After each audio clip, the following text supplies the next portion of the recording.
काफ़ी सारी चीज़ें सीख चुके हैं मुझसे, पढ़ाई में काफ़ी आगे बढ़ चुके हैं, एंड आई होप कि आप ये सारी चीज़ों की प्रैक्टिस कर रहे हैं घर पे, because practice makes a man perfect. Women को भी परफेक्ट कर देता है वैसे, तो प्रैक्टिस ज़रूर कीजिएगा। पिछले क्लास में मैंने आपसे बात की थी कॉन्सोनेंटल साउंड्स की, यानी कि कॉन्सोनेंट्स की। उससे पहले मैंने आपसे वावल्स डिस्कस किए थे, जिसमें मोनोप्थॉन्ग्स की बात की थी, डिप्थॉन्ग्स की बात की थी, और उसके बाद हम कॉन्सोनेंट्स पे आए थे। तो मैंने इंग्लिश में जितने साउंड्स हैं उन सब से आपको इंट्रोड्यूस करवा दिया था। लेकिन अभी भी मैं जानती हूँ कि इंग्लिश में, क्योंकि English is a funny language ना, तो इंग्लिश में ऐसे बहुत सारे साउंड्स हैं जो अभी भी हम थोड़ा मुश्किल से बोल पाते हैं। इंडियंस को काफ़ी दिक्कत आती है इन साउंड्स में, क्योंकि काफ़ी साउंड्स ऐसे होते हैं जो शायद हमारी भाषा में ना हो। तो आज की क्लास में मैं उनमें से कुछ कॉमन साउंड्स लेने वाली हूँ और आपके प्रॉब्लम को सॉल्व करने वाली हूँ। तो इसके बाद आपका प्रोनाउंसिएशन तो परफेक्ट हो ही जाने वाला है। बट पहले तो ये जान लेते हैं कि ये सब होता क्यों है। इंग्लिश में एक चीज़ तो कंफर्म है कि लिखते कुछ और हैं और बोलते कुछ और हैं। उन भाषाओं में से एक है इंग्लिश। काफ़ी सारे वर्ड्स अच्छे भी है, इंग्लिश हमारी इंटरनेशनल लैंग्वेज है तो इतनी बुराई नहीं करनी चाहिए, पर काफ़ी सारे वर्ड्स उसके अच्छे भी है, जैसे लिखे जाते हैं वैसे ही बोले जाते हैं। लेकिन कुछ वर्ड्स जैसे कि कर्नल ले लो फॉर एग्जाम्पल, उसका स्पेलिंग क्या है पता है? COLONEL। अब अगर ये पेपर पे लिखा होगा तो आप कैसे पढ़ोगे? कोलोनल? नहीं, इसका प्रोनाउंसिएशन है कर्नल। तो इसमें स्पेलिंग में तो आर है ही नहीं, लेकिन बोलते वक्त हम आर यूज करते हैं। तो कुछ चीजें ऐसी है इंग्लिश में जिसका लॉजिक है, और कुछ चीजें हैं जिसका ब्लेम हम डालने वाले हैं हिस्ट्री पे। तो सबसे पहले तो आपका मेन सवाल आंसर करती हूँ कि ये इंग्लिश वर्ड्स ऐसे है क्यों, जो लिखते हैं वो क्यों नहीं बोलते। तो हुआ ये था कि इंग्लिश जो है ना वो इतनी चलती नहीं थी पहले। आज इसे इंटरनेशनल लैंग्वेज का दर्जा ज़रूर मिला है, लेकिन पहले जब ये नई नई आई थी तब इतनी नहीं चलती थी। उसका कारण है, पहले लैटिन और फ्रेंच ज़्यादा चलती थी। फ्रेंच तो आज भी चलती है, लेकिन लैटिन इतनी नहीं चलती। जैसे इंडिया में हुआ था हिंदी के लिए, पहले चलती थी संस्कृत अच्छे लोगों के लिए, और जो नॉर्मल लोग थे वो लोग बोलते थे प्राकृत। प्राकृत से आई देवनागरी, और देवनागरी से आई हमारी हिंदी। तो इंग्लिश का भी जन्म ना कुछ ऐसे ही हुआ है, इसीलिए इंग्लिश हिंदी काफ़ी सेम है, भाई बहन जैसे हैं। तो इंग्लिश में क्या हुआ था कि पहले लैटिन थी, फ्रेंच थी, तो लोग इंग्लिश में बात नहीं करते थे। लेकिन उसके बाद धीरे धीरे राइटर्स आने लगे, इंग्लिश में लिखने लगे, और इसीलिए लोगों को इंग्लिश में मज़ा आने लगा, तो ज़्यादातर लोग इंग्लिश में बात करने लग गए। पर तब बात करने के लिए, अपना इमोशन एक्सप्रेस करने के लिए वर्ड्स तो चाहिए। इंग्लिश के पास इतने थे नहीं। तो जैसे हम पड़ोसी से शक्कर मांगते हैं ना, वैसे ही इंग्लिश भी अपने आस पड़ोस की सारी भाषाओं के पास जाके वर्ड्स लेके आई। तो लैटिन से वर्ड्स लिए, जर्मन से लिए, स्पेनिश से लिए, और फ्रेंच से भी लिए, बहुत सारी लैंग्वेजेस से लिए, कुछ वर्ड्स तो संस्कृत से भी लिए हैं। तो इंग्लिश ने किया ये कि उनके प्रोनाउंसिएशंस ले लिए और स्पेलिंग्स अपनी खुद की बनाने लग गए। तो तब कुछ फर्क आता था स्पेलिंग्स में, जो राइटर्स लिखते थे वही स्पेलिंग हो जाती थी। जैसे कि जनरल, तो तब जनरल की स्पेलिंग पता है क्या थी? GENERALL। आज की स्पेलिंग में डबल एल नहीं है, सिंगल एल है। तो ये सब चेंजेस होते गए धीरे धीरे, आज तक हो रहे हैं। लेकिन ज्यादातर वर्ड्स 16th सेंचुरी में फिक्स हो गए। फिक्स इसीलिए हुए क्योंकि आपके न्यूज़पेपर जो आप पढ़ते हैं उसका जन्म हुआ 16th सेंचुरी में, यानी कि प्रिंटिंग प्रेस आई थी, तो चीज़ें प्रिंट होने लगी, और जब वो कागज़ पे आ जाती है तब वो फिक्स हो जाती है। इसलिए वो चीज़ के बाद काफ़ी सारी स्पेलिंग्स सेम रह गई और आज तक चलती है। इसका कारण है, यही कारण है कि इंग्लिश के काफ़ी सारे वर्ड्स लिखे अलग तरीके से जाते हैं और बोले अलग तरीके से जाते हैं। है ना मज़ेदार हिस्ट्री? अब हिस्ट्री समझ चुके हो तो आ जाते हैं कॉमन डिफिकल्ट साउंड्स पे। तो जो भी हुआ हो इंग्लिश में, हमें तो मतलब है सिर्फ और सिर्फ सीखने से। तो हम आज जो भी साउंड आपको डिफिकल्ट लगते हैं वो सीखेंगे। जैसे कि लास्ट क्लास में मैंने आपको बोला था कि जो TH है ना, कुछ जगहों पे थ कहते हैं इसे और कुछ जगहों पे ध कहते हैं। और मुझे मालूम है कि तब आपको ये कंफ्यूजन आया था कि मैं कहाँ थ यूज़ करूँ और कहाँ ध यूज़ करूँ। तो आज मैं आपको पहले तो इनका डिफरेंस समझा देती हूँ। थ में होता ये है कि आपकी जो ये जुबान है, जो टंग है आपका, वो टीथ के बीच में आएगा और आवाज अंदर से निकलेगी। आपके गले के जो वोकल कॉर्ड्स है वो आवाज निकालेंगे, हवा थोड़ी सी बाहर निकलती है, जैसे हम बोलते हैं थ थ। जब आप बोलेंगे तो थोड़ी सी हवा निकलेगी बाहर मुंह से।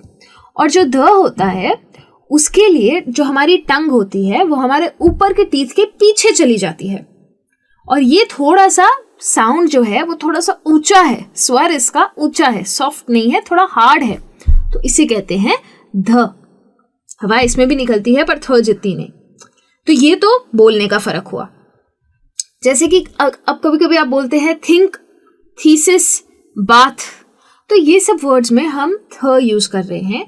और काफी सारे ऐसे वर्ड्स होते हैं जैसे therefore, there, this, the, then, इसमें हम द यूज करते हैं। अब आप सोच रहे होंगे कि यार इसका लॉजिक क्या है, तो कोई लॉजिक नहीं है। सच बताऊं तो इसमें कोई स्पेसिफिक रूल्स नहीं है, इसके लिए मैं फिर से हिस्ट्री को ब्लेम करूंगी। लेकिन टेंशन मत लीजिए, मैं समझाऊंगी लॉजिक, क्योंकि आज तक इंग्लिश में कुछ कॉमन पैटर्न्स देखे गए हैं। पैटर्न्स मैंने इसीलिए कह रही हूँ क्योंकि इनके एक्सेप्शन हो सकते हैं, ये रूल नहीं है।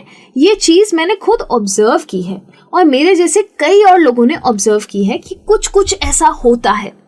तो जैसे कि अगर आप कोई वर्ड देख रहे हैं, ये आपको रीडिंग में काफी काम आएगा, और जैसे जैसे आप पढ़ेंगे ना वैसे वैसे आपको वर्ड्स का प्रोनाउंसिएशन आने लगेगा। जिन लोगों को फोनेटिक सिंबल्स पता होते हैं वो तो डायरेक्ट डिक्शनरी खोल लेते हैं। अगर आप गूगल में भी कोई वर्ड डालेंगे ना तो उसका फोनेटिक सिंबल आ जाएगा और आपको पता चल जाएगा कि इसमें ये साउंड डालना है। लेकिन उस कंफ्यूजन में अगर नहीं जाना चाहते हैं तो मैं आपको स्पेलिंग के साथ लॉजिक सिखाऊंगी। थोड़ा स्लो है ये मेथड, लेकिन इसके बाद आप ये सारी स्पेलिंग्स नोट करने लगिएगा। जैसे कि सबसे पहला पैटर्न, जब ये TH जो है, जब ये दो वावल्स के बीच में आ जाता है, जैसे कि आपके एग्जाम्पल में है मदर, तो ये वावल्स क्या है, O और E। तो जब इन दोनों के बीच में TH आया तो हो जाता है द। मदर, बॉदर, वेदर, बेद। हाँ जी, ये है बेद, बाथ नहीं है ये। बाथ और बेद अलग अलग वर्ड्स है, ठीक है। अगर ये किसी वर्ड के बाद आता है या फिर किसी कॉन्सोनेंट से पहले आता है तो उसमें हम यूज करते हैं सॉफ्ट TH यानी कि थ। तो जैसे कि ऐसे वर्ड्स होते हैं बाथ जैसे या मिथ जैसे या माउथफुल जैसे, नोट कीजिए जो TH है वो वर्ड के लास्ट में आता है, या फिर अगर बीच में आ रहा है तो उसके जस्ट बाद कोई कॉन्सोनेंट है। जैसे माउथफुल को देखिए, बीच में आ रहा है TH और उसके बाद है F, तो F जो है वो मेरा कॉन्सोनेंट है, इसीलिए वहां पे मैं सॉफ्ट TH यूज करती हूँ, माउथफुल। तो उसे मैं माउथफुल नहीं कहती हूँ, माउथफुल कहती हूँ। तो ये तो पैटर्न नंबर 2 है। अच्छा, इसमें एक एक्सेप्शन है, वो है वर्ड विथ का। मैंने आपको बता दिया था कि एक्सेप्शंस आएंगे। तो ये जो वर्ड है WITH, कई लोग इसको प्रोनाउंस करते हैं विथ यानी कि सॉफ्ट TH के साथ। गलत है, सॉफ्ट TH के साथ नहीं, इसे हार्ड के साथ प्रोनाउंस करना होता है, यानी कि ये हो जाता है विद, विद। तो जी ये जो TH है ये द का साउंड ले लेता है, विद। हम इंडिया में काफी सारे लोग TH जो है वो थ की तरह बोलते हैं विथ के साथ, लेकिन हमें ये याद रखना बहुत ही ज्यादा जरूरी है कि ये जो इंग्लिश है ये भाषा अंग्रेजों की ही है, तो उनकी तरह बोलना सीखेंगे तब थोड़ा थोड़ा इंग्लिश इंप्रूव होगा। अब बात करते हैं एक और पैटर्न की। अब जैसे कि कोई फंक्शनल वर्ड्स है, फंक्शनल वर्ड्स का मतलब है ये दिस, दैट, देयर, दे, ऐसे कोई वर्ड्स हैं, यानी कि ऐसे वर्ड्स जो सेंटेंस के मतलब में कंट्रीब्यूट नहीं करते लेकिन सेंटेंस बनाने में हमारे काम आते हैं, उन्हें हम फंक्शनल वर्ड्स बोलते हैं। तो वो सारे वर्ड्स में अगर TH है तो उसे हार्ड TH कहते हैं, यानी कि द जैसा प्रोनाउंसिएशन होता है। तो हम कहते हैं this, these, there, they, the. तो आप देख रहे हैं ना, मेरा द और द ही निकल रहा है।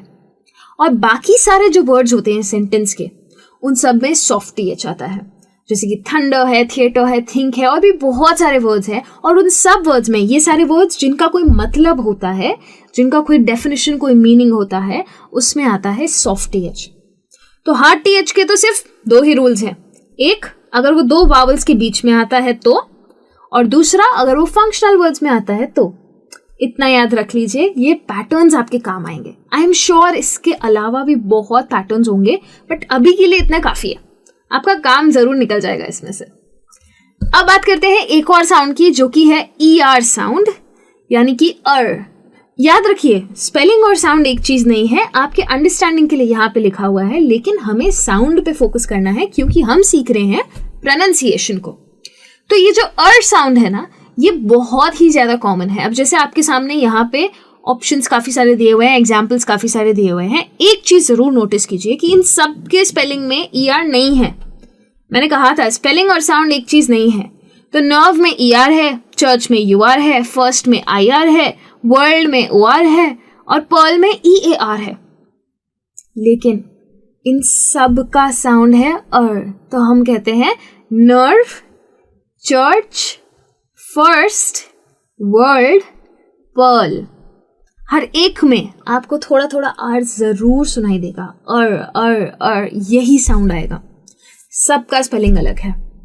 तो ये रूल को जरूर याद रखिएगा कि ये जो साउंड है, इसके साथ ये सारे स्पेलिंग्स जाते हैं। ER, IR, UR, OR और EAR, ये सब कुछ इसके साथ जाएगा। तो जब भी आप कोई वर्ड देखे तो आपको उसका साउंड का अंदाजा आ जाएगा।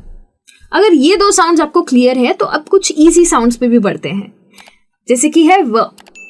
अब व साउंड तो बहुत इजी है, लेकिन चैलेंज ये है कि व बोलना कहाँ है, क्योंकि काफी स्पेलिंग्स में वो होता है और हम बोल लेते हैं। तो अब आप सोचेंगे कि इसमें चैलेंज क्या है। जैसे कि नॉर्मल अगर वर्ड्स है, जैसे कि वैली है या नवंबर है, तो कहीं भी शुरू में या बीच में आया तो हमने उसको वो बोल दिया, तो इसमें कोई दिक्कत है ही नहीं। या फिर कोई वर्ड के एंड में भी अगर आ जाता है तो भी हम उसको बोल ही देते हैं, वो की तरह ही बोल देते हैं। लेकिन ये जरूर याद रखिए कि जब वो एंड में आता है तो उसका स्पेलिंग ज्यादातर केसेस में VE हो जाता है। जब शुरू और बीच में आता है ना तो हम सिर्फ V लिखते हैं, इसलिए हमें पता है व। जैसे कि अगर वर्ड है नेगेटिव, ठीक है, तो नेगेटिव का स्पेलिंग है NEGATIVE। तो ये जो VE आ जाता है उसमें काफी सारे लोग कंफ्यूज हो जाते हैं कि अब मैं E को कैसे बोलूं, क्योंकि नेगेटिव तो व पे खत्म हो गया, तो काफी लोग उसको बोल देते हैं नेगेटिव। तो ये जो E है ना, ये हमें नहीं बोलना है।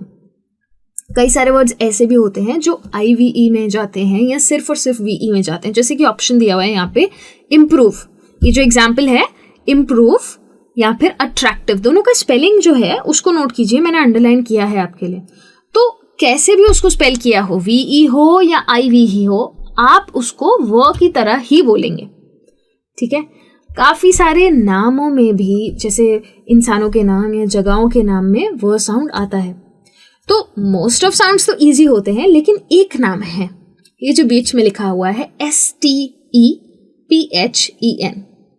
क्या आप इसको स्टीफन कहते हैं? अगर हाँ तो ये प्रोनाउंसिएशन गलत है। ये लिखा जरूर PH है, लेकिन इसे कहा जाता है स्टीवन। तो ये जो PH है ये भी V का साउंड ले लेता है। बहुत ज्यादा लॉजिक ढूंढने मत बैठिएगा, वरना सर पकड़ के बैठ जाएंगे। आपको प्रोनाउंसिएशन सिखा रही हूँ, इसीलिए सिखा रही हूँ ताकि गलती ना हो। इसलिए मैंने आज एक्सेप्शंस की बात करना शुरू किया है, ताकि मैं जानती हूँ कि आप नॉर्मल वर्ड्स तो इजीली बोल लेंगे, पर ये जो एक्सेप्शंस है ये अगर आपको आ गए तो फिर कहीं पे भी प्रोनाउंसिएशन में प्रॉब्लम नहीं आएगी। कई सारी जगहें ऐसी होती है, जैसे कि कोई वर्ड है और उसका हमें प्लूरल करना है, जो जिस वर्ड में F होता है, जैसे कि लाइफ। तो लाइफ का जब मैं प्लूरल फॉर्म करती हूँ तब वो हो जाता है लाइव्स। तो वहां पे भी V आता है, तो F जो होता है वो V में चला जाता है। जैसे कि हमारा एक नंबर है 5, तो उसका स्पेलिंग कुछ लोग FIFE लिखते हैं, कुछ लोग FIVE भी लिखते हैं। दोनों स्पेलिंग्स एक्सेप्टेड है, लेकिन अगर FIFE भी है और उसका प्लूरल करना है तो वो हो जाता है फाइव्स। तो जो V है वो आ जाता है F की जगह पे। तो इस चीज का बहुत ज्यादा ध्यान रखिएगा, चिंता मत करना बिल्कुल भी। उसके अलावा ST साउंड के बारे में भी मैं आपसे बात करने वाली हूं अभी। अब ये ST साउंड क्या है ये जानने की पहले कोशिश करते हैं। मैं जानती हूं कि जब भी हम ये ST देखते हैं तो हमारे मन में आता है स्त, पर ये चीज का जरूर ध्यान रखिएगा कि इंग्लिश में त होता ही नहीं है, ट होता है इंग्लिश में। इसलिए ये जो ST का साउंड है, जो स्पेलिंग की मैं बात कर रही हूँ, उसका जो साउंड है वो है स्ट। इसीलिए ऐसे वर्ड्स आते हैं स्टॉर्म, फर्स्ट, स्टॉप, लास्ट। अब ST जो है ना, इसके पास भी कोई स्पेसिफिक रूल्स नहीं है। तो जो भी हमने नोटिस किया है वो सब कुछ हमने पैटर्न से नोट किया है। तो ये तो मैं जानती हूँ कि फर्स्ट है, स्टॉप है, लास्ट है, तो पहले या आखिरी में आया तो हमने उसको स्टॉप बोला। लेकिन उन वर्ड्स का क्या जिनके बीच में एसटी आ जाता है, जैसे कि क्रिसमस। तो क्रिसमस में तो स्ट आया ही नहीं, ट तो डेफिनेटली नहीं आया, स फिर भी आ गया। तो ऐसा क्यों? या ऐसा कोई वर्ड है कासल। तो ऑब्जर्वेशन ये है कि जब भी किसी वर्ड के बीच में आ जाता है एसटी तो फिर वो जो टी होता है यानी कि जो ट का साउंड होता है वो चला जाता है साइलेंट मोड पे। साइलेंट वर्ड्स भी बहुत सारे होते हैं इंग्लिश में, ये तो आपको ज़रूर याद होगा ही। तो अभी के लिए इतना ही, लेकिन ये काफ़ी नहीं था। हाँ, अभी बात ख़त्म नहीं हुई है।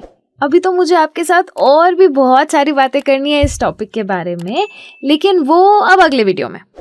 तो अगले वीडियो में लेके आ रही हूँ इसी टॉपिक की थोड़ी और नई बातें आपके लिए, इसलिए जल्दी जाके वापस आओ, मैं भी आती हूँ। तब तक के लिए thank you so much and bye bye.